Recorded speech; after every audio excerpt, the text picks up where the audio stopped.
मी मागे सांगितलं होतं ना की ज्यावेळेला शरद पवार साहेबांनी ज्यावेळेला राष्ट्रवादी काँग्रेसची स्थापना केली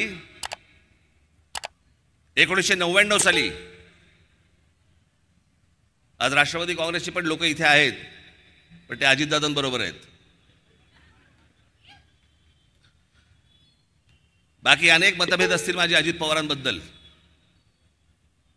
पण एक गोष्ट तुम्हाला निश्चित सांगतो, अजित पवार या माणसाने कधी जातीपातीचं राजकारण नाही केलं. मी आजपर्यंत सगळ्या गोष्टी पाहत आलो त्यांच्या, पण एका गोष्टी बाबतीत शरद पवार साहेबांबरोबर राहून पण त्यांनी कधी जातीपातीचं राजकारण केल्याचं आजपर्यंत मला आठवत नाही. आणि हे सगळं जे जातीपातीचं विष हे 1999 सालापासून जे कालवायला सुरुवात झाली आहे, इथे संभाजी पार्कमध्ये राम गणेश गडकरींचा पुतळा उखाडला गेला होता. अरे माहिती आहेत का ते कोण आहेत? राम गणेश गडकरी माहिती आहेत का? अनेकांना वाटलं नितीन गडकरींचे नातेवाईक आहेत म्हणून उखडला.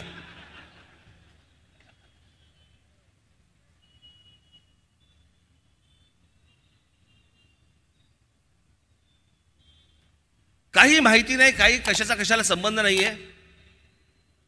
पण ह्या सगळ्या गोष्टी, ते जेम्स लेन प्रकरण आणलं गेलं, त्या जेम्स लेन प्रकरणामधनं विष कालवलं गेलं. कोण कुठचा जेम्स लेन?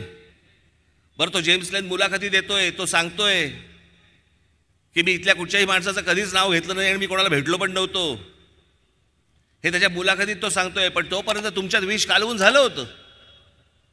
का विष कालवलं गेलं? कारण तुम्ही जातीकडे पाहावं आणि आम्हाला मतदान करत राहावं.